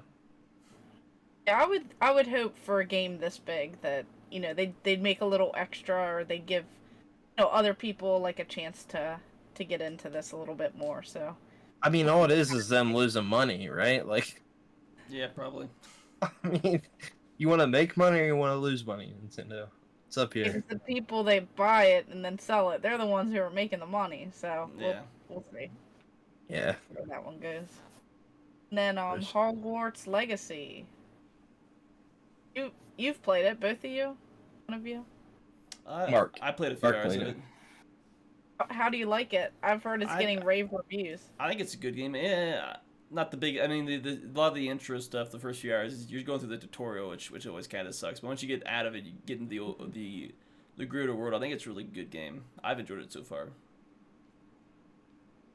Yeah, I mean, I watched a little bit of your stream, and I watched some videos about it. I mean, it looks great. I haven't picked it up yet. I'm sure I'll get it. I think I'm just gonna wait for a deal or price drop on it. Like I can't even get to the games I have, but Fair enough. I am a little bummed out about that collector's edition because I didn't know about it until like 2 days before the game came out, and it comes up like a full-size wand and stuff. Like that looks really cool. Damn, it looks so cool. I tried to find it, but I didn't even buy it. I was like, I just want the game. I didn't even know it was a thing. I was like, that's one I would actually like to have. I love Harry Potter, but it looks cool. I haven't heard anything negative about it. Like I've heard great things for the game. My buddy is playing it right now. He's already like some stupid amount, 25 hours in. The game just came out. He loves it. Like he's like, this is the first game I've gotten into like this in a long time. he said that he compared it to playing like Skyrim or something along those lines, where he felt like he had like that much to do, and that there's like there's so many more areas coming out to the game, and it's already like huge. So like there's areas you can see that you can't access yet that are going to be coming. They're not like paid. They're like areas that'll be coming, but the areas are already like massive. So I think that I think everything's pretty good, outside like the stupid controversies, and we won't get into all that. But I think people love the game, so it looks great, and I'm looking forward to getting to play it. Yeah, definitely. Even Retro Rob was saying, I have Hogwarts, grinding it first, great fun after, and then he said, of course, he has stopped by Mark's stream on it too, and the story is 32 hours. Just the story is 32 hours. It's not all the side content you're probably gonna get zapped into in future DLC as well. Like, the main story is just 32 hours. That's still a meaty main story. Someone else. Aaron says the story is 60 hours. It depends on how fast you're playing through it, or if you're doing side content. I did see, and I'll just state, just what I saw in the one video. They said around like a 45-hour story, and that that can change with the side content, or like just story. No, they could change based on whether you're really paying attention to the dialogue or trying to like skip through it. Sure, I mean 32 hours is pretty big for a story, so like to put that in perspective, like Skyrim or Assassin's Creed Valhalla or any like massive game, that's still significant for a story, and you're probably going to put like several hundred hours doing side quests or like exploring or just doing whatever you want. Like that's a pretty massive game, Mm-hmm. So it seems like it's a good game. Seems like the Harry Potter game I kind of always wanted. So looking forward to playing it. I would say that this week has been definitely big for Nintendo. So I'm not too sure on some of the other, news, but definitely everything that was at the Nintendo Direct. Everyone's talking about, yeah. I think that's kind of triumphed everything else that's going on in gaming news. Yeah. I could believe that. Yeah. Waiting on this for I did forever. I did want to bring up a couple of things. We actually have a news video coming out tomorrow about it, so we'll just slightly cover it. But there's word coming out the Metroid Prime Remastered has been done for 18 months. Mm-hmm. That's what I've heard. What's the thoughts on that? Got any like quick thoughts on that one? I would just think that Nintendo has like their timeline of things. So maybe there's some reason why they would do something like that. Not really too sure. I would think things would kind of come out sooner, but if everything's on like this greater timeline, which I assume something. I mean, I guess we kind of dabbled. We'd assume it has something to do with Prime 4. So based off that's timeline, everything. I would assume the other if they're doing all 3 remasters, it'd be based off that timeline. Okay. That's if they're doing all 3 remasters, but I think regardless, like Mark said, it's around Metroid Prime 4. It's gotta be. I mean, their new game is like the god of doing all these remasters. If they're covering like 2 and 3 and doing these other games, like their timeline's got to be around their new game that's going to be full price at the $60 or $70. Like, I got to think that's the thing there. Yeah. And then I did just want to also bring up there was a lot of games that weren't like covered and talked about a lot, and we just wrote a few things down here. We got Mickey Mouse Illusion Island is one of the new games in the Castle of Illusion series. So this is the direct sequel to the 3DS game, which was a direct sequel to Castle of Illusion. This is in like this style of Cuphead. So they're going after that sort of like artisticals approach. So I wonder if like difficulty will be there, but I'm definitely, this is what like in my top 5 that I was looking forward to in the Nintendo Direct. It's like Castle of Illusion means a lot to me, and I think that this could be pretty cool. It was like super looked over, and I think that for like retro gamers, this is going to be like a huge title that was kind of shown there, because it's a retro style game. Castle of Illusion as a sequel, and I think it'll be pretty fun. And then it looks like we also got a new Samba de Amigo announced, which I have not played in a long time. I played one on Wii, and obviously Dreamcast. So Yes. yeah. Any thoughts on any of those? I didn't have anything specifically on those. Can I say something? Yes. Sure. Yeah, of course. I think Cuphead is in the style of Mickey Mouse. Exactly. Exactly. I was hoping that somebody would say that. When I saw yeah. what was the Mickey Mouse game from like '94? It was on Sega CD. Which one was that? Oh, Well, I mean, Castle Illusion came out on Genesis, and then it got That a was the game on CD. Sega made that game. That was from like '89. Yeah, so the CD game was like the sequel to that, but I cannot remember. Oh, I what can't was think that? of the name. I see the cover. Yeah, I see the cover too. I sold it not too long ago. Let's see. Get up here, It is I'm about to say I'm not sure. Mickey Mania. Mickey Mania. The simplest Yes. name. I couldn't think of it. Right. I think that was like what it was based on. I think that Yes. style. That was the one that had like the Steamboat Willie Yes. stage. Yeah. Yeah, one of the actually one of the ports, I can't remember what, of Castle Illusion had like a bonus stage. It was like in the Steamboat Willie style. So it's like going after that whole style. It's black and white Mickey Mouse, kind of like what they did with that. Oh god, So what was that game? I really like the game. It was on Wii. I really like those games. I cannot even remember at the moment for some reason. There were two of those. Epic Mickey. Those games. Yeah, so like they brought Oswald back, which is like the original Disney character, right? So like they're doing that. Oswald's going to be in this game, and so it's in the style of Cuphead that was in the style of Mickey Mouse from, Steamboat Willie. So I think it'll be cool. I mean, if it's as tight as like Cuphead, which is like it is a 10 out of 10 game. It's just absurdly hard. It is such a good game. Like it just got its first physical. I think it's a 10 out of 10, even though I can't even get close to beating the game at all. Not even close. I have tried. I make it to the third stage, and I am done. That boss is stupid hard. Sounds like everyone was trying to help us remember that. Retro Rob said, Mickey Mouse could be amazing, it sounds like. Mysticals was like, Mania. Retro Rob was like, Mickey Mania. Mickey Mania. I'm yelling at the TV. And then Zane Wilder was saying, Epic Mickey. Epic Mickey. Come on, y'all. You're killing me. Hey, listen, we love you guys. I appreciate it. I just now got to see the comments. Yeah, I mean, all those are great. Mickey Mania was awesome. I just sold that off a few years ago. I play it on the EverDrive now. But Epic Mickey, those are great games. I mean, I love those games. They actually made a, I guess you would call it a spin-off. It was in between Epic Mickey 1 and 2 for the 3DS, and that's the one I'm talking about. Because it's technically, story-wise, like a direct sequel to Castle of Illusion. But it's basically these games. So it's like the last one we got in the series. It's in this style, story-wise. Like, nobody talks about it. It's kind of a sleeper hit on the 3DS. But I'm telling you what, man, this is in the top 5 announcements I got from this Nintendo Direct, and it's been one of my favorite, probably since like 2019, 2020. I love this Direct. No less than 15 games I'm looking forward to.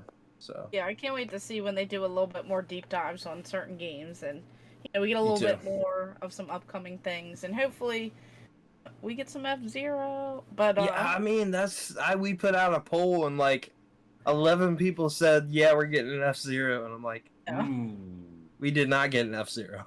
We're ever getting another F-Zero. We are never getting another F-Zero. It seems. It's like I hear you, and then yeah. I mean, what's the deal? It's just like their focus is on Mario Kart still, right? They're still launching the stages. I think in Nintendo's brain, they're like, we want to put out a game that's like a direct competitor to the game that we're still putting stuff out on. Like I don't know. F-Zero is entirely different to me than Mario Kart. It just gives me a whole other vibe. Genre, Why couldn't they cross them over? Nintendo. Like, don't you have like Sonic and Pac-Man in Mario Kart now? Like, why can't you implement. I mean, yeah, F-Zero Sonic people. and Pac-Man were in the arcade versions. I do remember that. Yeah. Yeah, I don't know. I don't know what the deal is. I That- just give me F-Zero, man. I miss Captain Falcon. I think the last game we got was on the GBA. It's like yeah, I think that was the last game we got because I got that game. I just Whatever think it's they called, see like it, Legends. I think they see it as a racing game, and they're like, we got Mario Kart, it's gonna sell better, so like, they just don't care about F-Zero. Dude, Yeah, I agree with you, Mark. that's the problem with the video game industry now. Is that it's like Hollywood, you know? They only use the idea that they know is going to make money. Yeah. Which is Mario, right? Over F-Zero. Right. Like Mario Kart it's a proven franchise. How many games do they got now? Like 10? It's a 8? lot. It's Close to still that. it's the 9? #1 selling game on Switch. So There's it's this- their there's top this- selling game. There's as many Mario Karts as there is Fast and the Furious. More. I think more.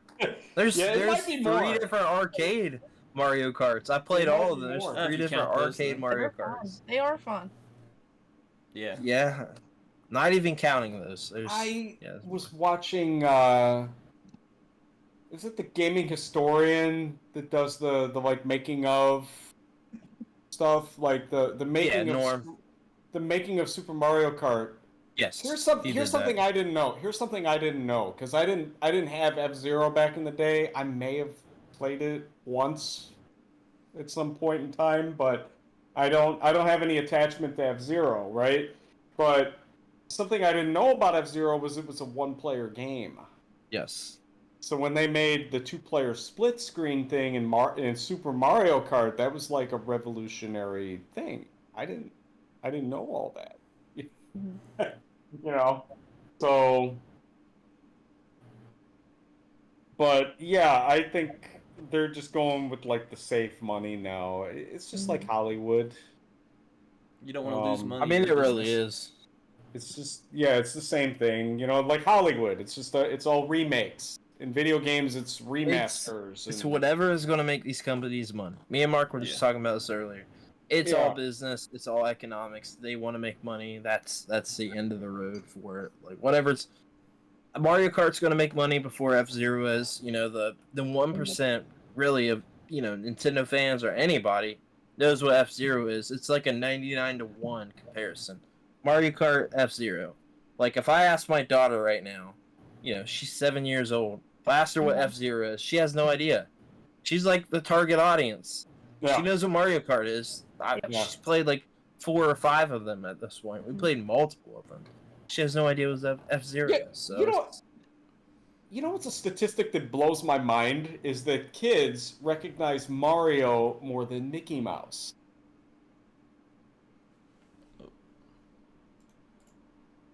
and yeah, it blows my mind about that, but it's the truth. I mean, we're looking at Pokemon is the #1 franchise of it's over Disney is the #1 franchise in the world. Mario right underneath that, and then it's Disney. So Mickey Mouse and all those characters. I never So- got into Pokemon. Yeah, I mean, you had there was the Pokemon boom of 1999, but it just is the #1 franchise in the world, the highest grossing franchise of anything, which just blows my mind because like I'm a big Disney fan, but I'm also a big Nintendo fan. I guess I would say I like Nintendo more, but I love Disney too. Like I have a super big attachment to like Winnie the Pooh, which I'm pretty open about. A super big attachment with my grandma and my mom and stuff like that. But I love Disney as well, and I guess it kind of correlates because Disney is very similar to Nintendo in many ways, right? So they put out their biggest selling franchises on what they're doing before anything else. Like Disney's got franchises they don't even touch. People want to see stuff from, but Nintendo does the same thing. I mean, why haven't we gotten a new? I mean, there's a bunch of stuff. We're just now getting a new Advance Wars. People want a new Donkey Kong. Like, is Retro Studios potentially working on that too? Like, Doubtful. it's doubtful to me too, but it's hard to say. They haven't put out. How many years has it been, Mark? Whenever Tropical Freeze came out. So like the first that came out in the Wii. That came out in the Wii. Wii U. Sorry. Yeah. Yeah. Tropical Freeze came out on the Wii U. So, Retro hasn't put. I think it was a yearly launch title. Yeah, so I think the Prime Remaster is the first game on the Switch that Retro's put out. Yeah, it's the first thing they put out. I think I want to say, don't quote me on this. It was either 2016 or 2017. So we're in 2023. So at minimum 5 years since they put anything out. Mm-hmm. It could be possible they're working on a new 2D Donkey Kong. People want to see a new 3D Donkey Kong again. Will we get it? Probably not. In my opinion. I feel like if we were gonna see, we'd have seen it by now because Retro's had Prime 4 since early 2019 at this point. Yeah, but so I mean, if they were we're looking at like a else, year for the Switch successor, right? Like at minimum or at most, we're looking at 2024 in my opinion for that. I can't imagine them going past like 2024 for I think it's a possible. Switch successor. I think 2025 would be a realistic time. 1 to 2 years is realistic. 2 more years for a Switch successor? I mean, it's still selling well. The Switch sales are still doing amazing. They've dropped. The sales have dropped. They when have look dropped, at numbers but it's now. still selling well, and it's still on the back end of it. Mm-hmm. I don't know. What do you think of? What do you think about that game, Raymer? I'd love to see another game, but I don't really, know when it's going to come out. I'm just. What do you think about Switch successor? You think 2025 we could be waiting another 2 years? I mean, how long did it take for a successor? How long did it take to fix the issues with the Xbox, the PS5, the whole chip shortage stuff? It at the very least 2 years backlogged. maximum. I think a lot of things kind of got delayed with the whole pandemic and everything. I think we could be in a timeline of. I think it pushed. I can't imagine 9 years. That would be 9 years if we wait till 2025. A lot of the supply chain got screwed up for 2 years. I think we're good. I think we're back on the train for that. I mean, we're getting. I just saw 5 PS5s at my store. There's only one other time I've seen a PS5. It took like 3 years to get that to be a reality, though. Like that's a long backlog. So not really. I started seeing them in November, so that was exactly 2 years. I mean, that's still a long time. 2 years of backlog to just fix your issues. I mean, that's a problem. At the very least, they've been working on this new system since like 2019. Immediately after that console comes out, you're working on the next system. Like nothing's coming out, but you're working on a system immediately to launch another console. I'm just saying, at this point, I would be surprised if it came out before fourth quarter of 2023 at the earliest. Yeah. Yeah, I mean, the earliest we're looking at sometime later this year, like Christmas. I think at the most we're looking at like this year at all. Quarter 2 of 2023 or 2024. I still think it's not going to come out that early. You don't think it'll come out in 2024? I think late fourth quarter, Christmas 2024 at the earliest is where I'm going to stick with it right now. You switch a whole year from what you just That's what I just said. You said 2023. No, I meant I can relate with. I meant fourth quarter 2024 is the earliest I think it'll come out. I think that's a wild accusation. I mean, we have nothing to go on for the most part, so we're all just guessing. We really don't. I think at the early 2024 probably. It's hard to say, man. It's Nintendo, right? So they've always kind of worked their own game. I mean, with the Wii U and in the Wii, like they're not competing with anyone but themselves, really. Yeah. Let's be realistic. So. How many times have people pronounced that company dead? Many times.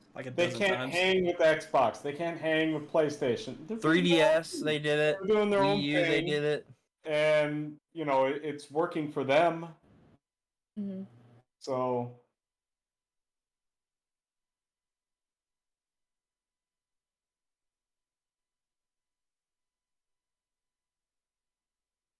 First system, the OLED bought them time. 2024 should be a new system. That's what Retro Rob's saying. Everyone seems to also want a new Star Fox.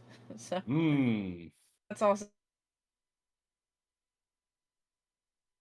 really the perfect game for VR. So those are some comments that are, going on.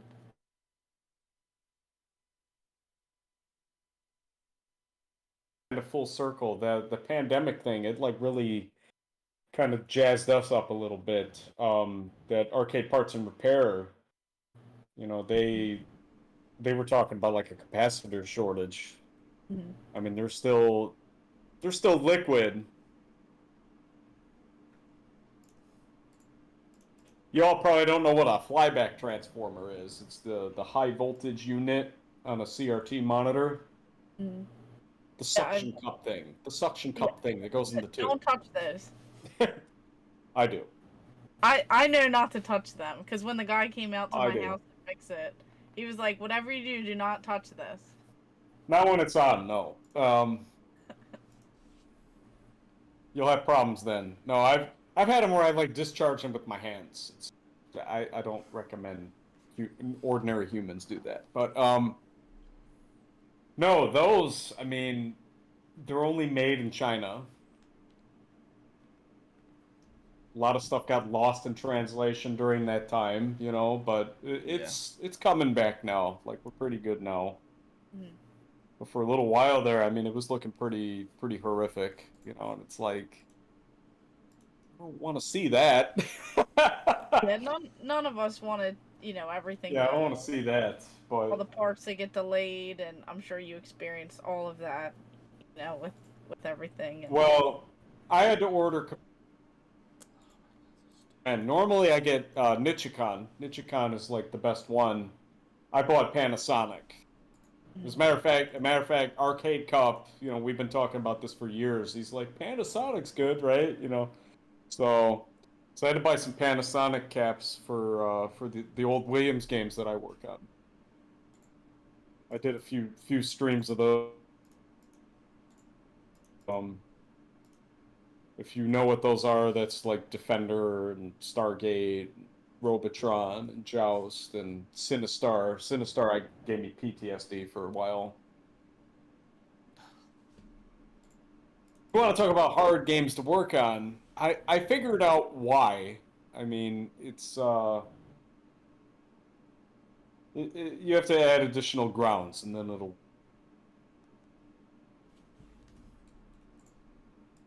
A guy sent me a Sinistar to fix about a year and a half ago, and I'm running it on. So you know what a dynamo cabinet is? Sounds familiar. They got the control panel that pulls out, and then it's like a shelf. Okay. I used to do all my fixing on that because the monitor's right there. I could tap it into Right. that, you know. So that I would put on top of it and whatever, you know, to give it more work area. But I'm running this guy Sinistar, and it's like all jacked up, and I'm like, I can't understand what's wrong with it. So I went with like a. I'll try running it in my Defender over here, like the real thing, and it worked. Huh. Because the Sinistar normal. Okay. So I can't. They were like the ground. Yeah, I'm having issues. I can't keep it from no. There's some slight technical. We apologize, guys. It won't not stop. There's some Discord issues in general going on, so we apologize. You can still hear me though, right? Yes. Yes. You've been talking. Yeah, we can hear you. Okay. We're going in and out. Yeah, so I bolted it into the Defender tray, and then it worked. And then I'm like, oh. All the Sinistars I'd worked on up to that point, I didn't have that issue. But we had a couple at the shop here. I went to run it, and it like wouldn't work. And I'm like, I have an idea. And I get the alligator clips out, and I'm grounding to the tray, to the ROM board. And then it worked. So. You gotta be smart. Yeah, that's like where we're at now is that we just have so much more knowledge compared to like, 35, 40 years ago. Yeah. So the Eagles just tied the game, by the way. Yeah, definitely. We definitely want to catch up on that too. I got to go back. I think I have it recording. But Zane Wilder said Midway for the win, and I just wanted to quickly throw in there about pinball machines. Are those like a whole different level of working? Yes. I'm glad I don't have to do it anymore. That sounds terrible. Yeah. But yeah, what about pinball? I just wanted to, note pinballs in there. So How to fix them? it's a whole different level is what I've been told. It is a whole different level because it has a mechanical component to it. Right. Yeah. Yeah, a lot of the games at the Garcade, I used to not take them completely apart. I only did that once. I was working for a pinball company. I only worked there like 2 days, and I'm like, yeah, I gotta go back to my regular job now. But pinball is very stressful for me because I'm a perfectionist and everything. If it doesn't go back exactly the way that it's supposed to, it's very aggravating, and anxiety's ratcheted up and whatever. But Yeah, right. at the Garcade, the last few pinball machines that I had to fix, that it was board coils, the things that make all the little pops and stuff. Okay, the coils short out. That goes back to the board. It starts blowing up resistors and transistors and all that kind of thing. We had a game where I had to fix the board probably 5 times before they figured out that they were using the wrong coils. Sure. Yeah. So if you use a lesser rated coil, it's getting too much going through it, it'll short out and then you have problems. So I guess RTFM. You all know what that means. Okay. RTFM. Yeah. Read the manual. Oh, okay. Okay, Yeah, I understand. actually, I'm G-rated on streams. I don't use those kind of things. Well, we can go PG-rated. Read the effing manual. Okay, how about that? Okay. You talking about your streams, I guess we can go ahead and give you another plug. Just let everyone know kind of where they can find you at, and then, just let them know what you go by. All right, so I stream on Twitch. So that's twitch.tv/Mecha, MECHA 2001. Mecha 2001. Mm-hmm. I have a YouTube channel that I predominantly have been posting arcade game music, and I just recently, as of a few months ago, I started getting into PC game music because I like Quake and Quake 2 and Quake 3 and Unreal Tournament. I love all that music. I started putting those up there. And I got a whole lot of other ones that I want to do. I just haven't had time to do it. I didn't have a stream this weekend because I had to work. Mm-hmm. Sure. As a matter of fact, when we are done here, I'm actually going back to work because I'm going to try to allocate a day probably during the week. I'm probably going to do a repair stream. Okay. I think. Oh, If nice. if one of my coworkers is available to do it, because I bought that triple bypass mod for the Genesis, the Model Yes. Genesis. Yes. I replaced the caps, and I think it made my sound worse. So I'm gonna do the. I will recommend the triple bypass mod for the actual Genesis Model 3, believe it or not. It's the best way that I've been able to play Genesis. I've got all 3 models, and the triple bypass mod for the 3, with the audio being better with the chip, I've seemed to have the best gameplay with that. Yeah, I was recording the music from Dr. Robotnik's Mean Bean Machine. Sure. And then I played it back, and I hear the, and Yeah. I'm like, yeah, this isn't gonna work. Yeah, I've never had the issue with my triple bypass mod for the 3, but yeah, I think universally people say to go with doing that for the 3. I mean, generally, if you're not doing something like that, the 3 is the worst model because you're not doing your 32X and Sega CD on there, but triple bypass mod for the 3 has been my best experience with it outside the CDX. So I took apart my Sega CD the other night, and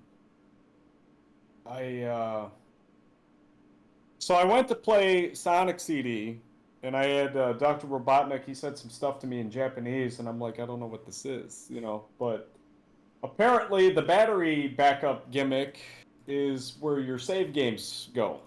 Yes. I don't take a CD, and my battery is original and needs to be replaced. So, it's a rechargeable battery. Actually, I didn't know anything about that. But, yeah, should those be recapped? Yes. They should. 100%. Yep. How about 32X? Because I got all three parts. Yes. 32X and recap too. Yeah, I've had to get both recap. My Model 1 Sega CD. I've had all the models, but Model 1 Sega CD I've had recap. My 32X I recapped myself. And then I did the same thing with my CDX, and that one's a little bit weird because you have to add an additional battery if you want to be able to use it as like a portable CD player, which you can actually do. Oh. Because I want to do a video on that, so that's why I did that. I'm not actually using it as a portable CD player. But you have to add an additional battery for that. So there's like a whole timekeeper battery for that. There's Like a cordless phone battery kind of thing? Yes, essentially, yeah. It's a whole thing with that. It's weird. It's weird. That's why I want to do a video on it. So. Do you know anything about the Sega Naomi? Yeah. I don't CD-ROM have. games? Yeah, I don't have anything related to Naomi, but I know all about it. Okay, so they had instead of the cartridge, there's a DIM board. Yes. And inside the DIM board is a couple of little computer RAM sticks in it. I think it's like 256 megabytes or something like that. Mm-hmm. And it had a battery backup. So the idea was it would load all of the GD-ROM software into memory, and the battery would keep the RAM alive while the game was turned off. Right. And we had a couple of GD-ROM games at my grandparents' place, and they used to load the GD-ROM thing every single day. And I didn't have any issues with the GD-ROMs, but apparently that can burn them out after a while. I mean, that was 15 years ago now, but right.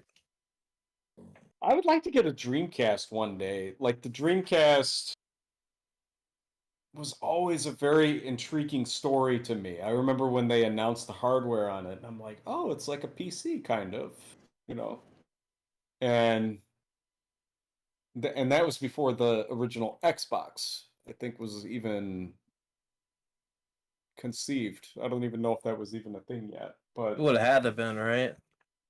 I mean, the original Xbox, like the Dreamcast, too. The thing about those two that I didn't know was that they were related. Yes, very related. Because there were like arcade games. I don't know if you know Ghost Squad. Yep. Yeah. They had a Ghost Squad at my old job, and I opened it up. It's Sega Chihiro hardware, but it's got like little Xbox, Microsoft stuff on the chips, and I'm like, they heavily work together with all that. what is that? And the connection was Windows CE. That was the connection. Yeah.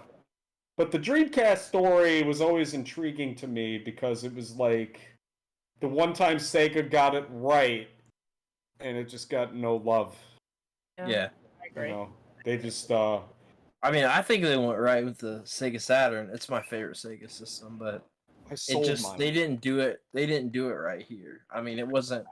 There were so many more Sega Saturn games in Japan that we never got. Like, it's like a 90 to 10% ratio for the games that they got a crazy amount of games in Japan. It was very successful. Yeah, very successful in Japan. Complete flop here. And then obviously like the stuff with the 32X, like the 32X wasn't a thing in Japan. Like, it wasn't a promoted thing for Sega of Japan. America. It was a Sega of America creation. Sega of America is what sunk Sega. It really did. Yeah. The 16-bit war, like I lived it. Like, depending on what your affiliation was, you could get beat up on the playground, but fortunately for me, most of the people in my elementary school had Super Nintendo. They were on the Nintendo side. Nintendo. Yeah, I think we almost all had. There was a couple of kids that had like the Genesis, and I eventually got a Genesis. It was like for me growing up, it was a one console per household thing. Like, you got one console. If you're getting the other one, you're swapping it out and selling the other, trading it, whatever. We never had more than one console in the house ever until I never had to do that. until the never had to do that. GameCube. Never had a single console in the house, so. A buddy of mine would do that. He would like cash in the old console to buy the new one. Sure. We are behind. My first console, I'm 29. My first console was the 2600. So, we were always way, way, way behind. Way behind. I mean, I went from, the 2600 to the NES to the Turbo Graphics to the Super Nintendo. Then we got Genesis. And it just, we always swapped amongst the family. Like, somebody in the family had a console and they played it out, played what they wanted to play, and we traded. It was like that sort of deal. Like, we had one console, but I always had my handhelds, so that was my thing. I'm a handheld guy. Handhelds are my thing, but I'm one of the few people that I know ever that had a 2600 for 3-4 months. So it is what it is. I got no love for the 2600 because that was just so I went. You gotta understand my my perspective on this is I went from arcade to NES. Oh, okay. And I was cool with NES. I was like, this is awesome. I remember seeing the TV commercials, and I was like, I want that, and I don't remember the context of it. This is back in '87. My dad and I, we went to karate, and then he took me to Toys R Us. And then you probably seen the imagery of the glass window and all that. There was the deluxe set, right? Sure. And he points to it and he's like, "You want that?" And I'm like, "Yeah." I used to think that the NES flipped open, like a laptop. I thought the screen was built into it. And then so he bought it, and you were disappointed. No, I wasn't disappointed at all. No, it was they didn't wind up hooking it up until the day my brother was born. Gotcha. So my brother's birthday is my NES anniversary. I always celebrate it. I don't think I celebrate.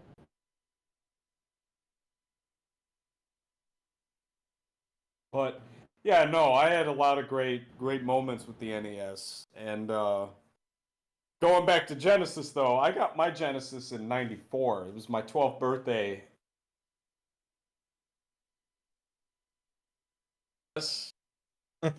And there were a bunch of people. They were like, "Why is he so excited about Genesis?" In '94. Why is he so? I got Game Gear in '90.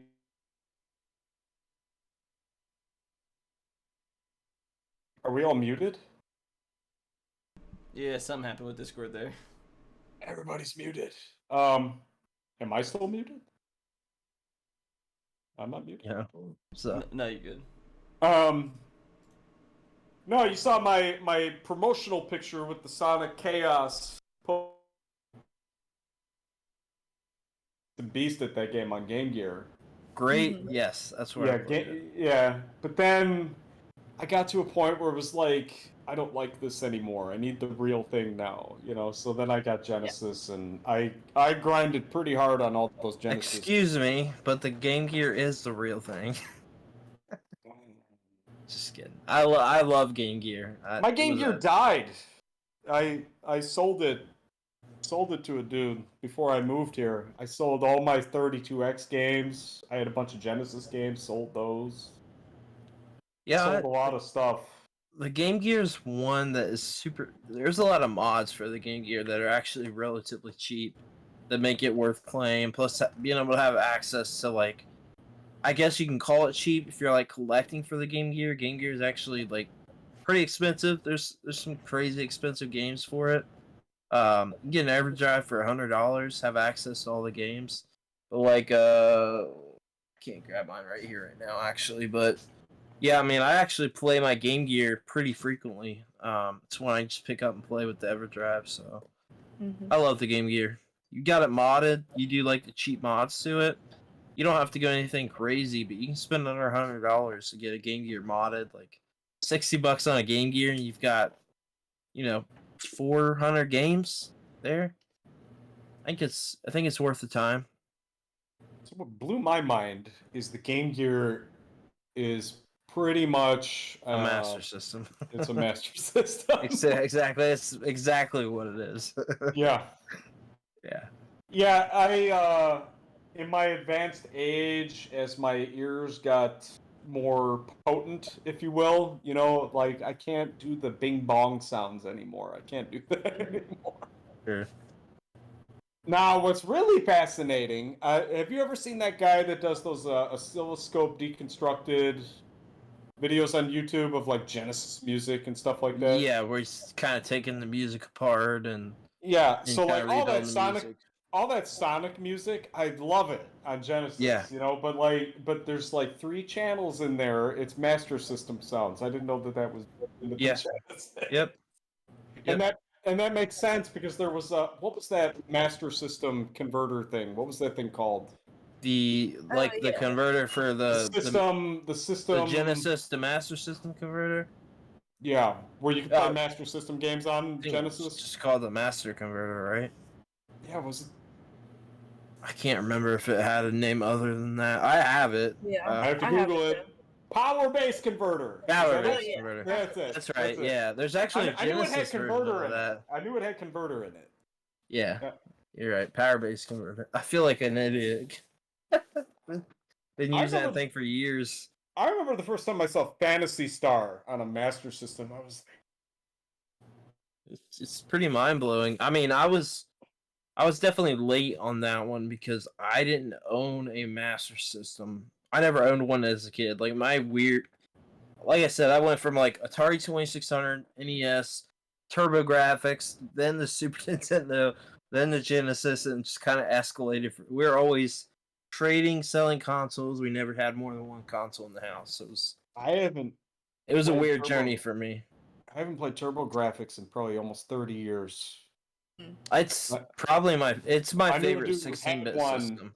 I knew a dude Easily. who had one like in contemporary times back then. Now everybody like collects everything. I mean, look at all your Yeah, boxes and sure. stuff behind you, Sure. But yeah, he actually had one. That's probably the system I ever had the most games for as a kid. We had like 17, 18 games. They were nothing then at that point. So it was like probably I'm gonna say like 98. So it was past Master System time. They were selling the games out for $5-10 a game at the store. I still remember seeing Master System games in the store. TurboGrafx games, NES games, they were just selling these games out like they were nothing. Atari 2600 games in bins for a couple dollars, like they were a dime a dozen. And we were way past that at that point in time. Like I was before my time when we had a Master System. So same with TurboGrafx, same with NES. Like stores are selling these out like they were nothing. So Funko Land. yeah, They used KB to have- Toys. KB Toys. The last time I went to a KB was in 2010. I went to another buddy of mine. We were talking about how he's going to Tokyo when Midwest Gaming Classic goes down. I don't think I'm Sure. going.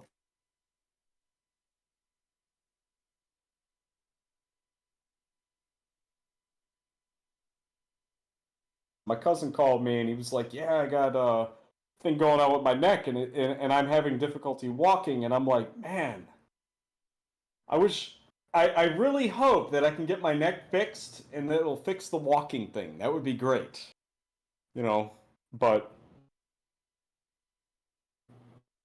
everyone muted. Yeah, I apologize. We've been having a lot of issues. I think we've ran a lot over, so I think we'll go ahead and we'll probably get the stream ended here. We've had major issues tonight. Major You can try and issues. figure Tonight. out what's going on. I think maybe they're doing an update or something. Something was changing. Yeah, there's something going on that. Yeah, for sure. So you got anything you want to plug? We'll have all the links down below. Go and throw what you want to have in there. Well, I have a few websites. Sure. Arcaderepair.net.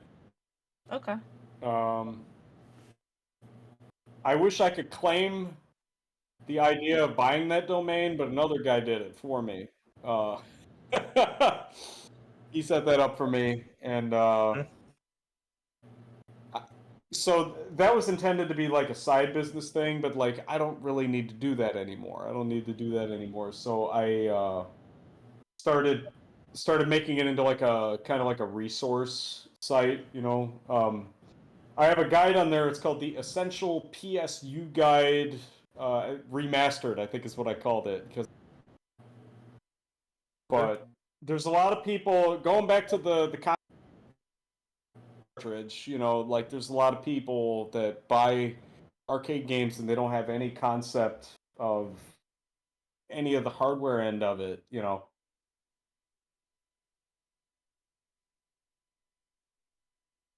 Elaborate guide for how to. So you have that on there. How to measure and adjust and all the different types. That was part of the remastered edition of it. Yeah, so that's in there. I made a few things for monitors, different model monitors. You know, there's a lot of stuff. I just never get around to it.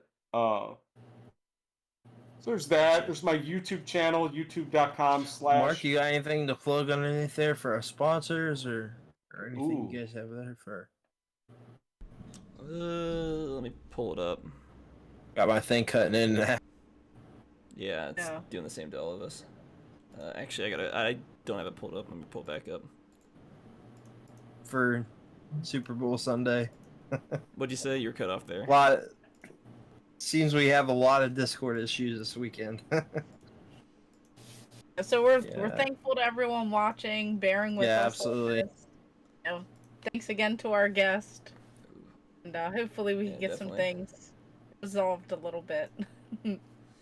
Yeah, hopefully moving forward, less of an issue. We'll just have to do it again sometime. Yeah, like a redo. Yeah, redo. More comments. Yeah, I don't think we got much in the way of engagement in my Facebook post here. Usually people are excited. So we'll just run through their sponsors and... You were muted there, Brandon. Oh. So, like, after what you're saying was cut off. Yeah, I guess we'll run through the sponsors. Run through the sponsors Give me there. a text wall and I'll do it. I'm trying to pull it up. Cutting out, It's no worries, really. We'll have it posted all below. We've got your links. We'll have your Twitch below.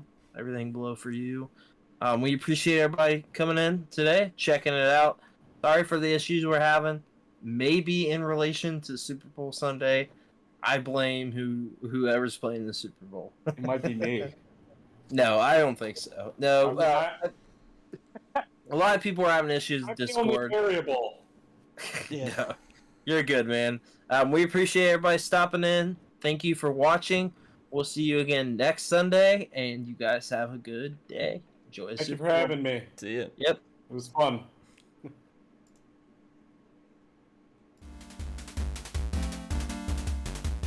Transition.